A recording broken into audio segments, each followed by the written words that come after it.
Так сіздің есіміңіз? Дәметкен. Қазір әркім өзінің жолымен білейді. Кім слабый, сол сыйлық алатына кете береді. Өте оп-оңай. Қазір ортаға шығып билейсіздер. Кішкентай балаларды ұстап отырайықшы. Ойын біткенше ұстай тұрыңыздар. Жақсы әндерді жіберіп, бір қол соғып көсемет деп қояйық. Кет! О! Тамаша! Күшті бол! Күшті бол!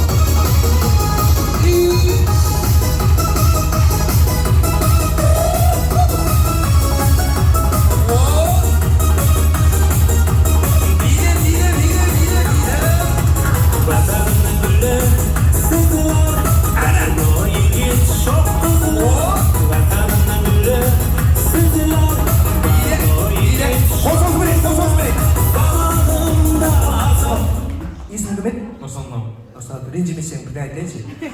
Ешкімге көрінбей кетіп қаласың ба? Бір подаркын аламын. Бір күшті өзің сұрағым мен келіп жүрші.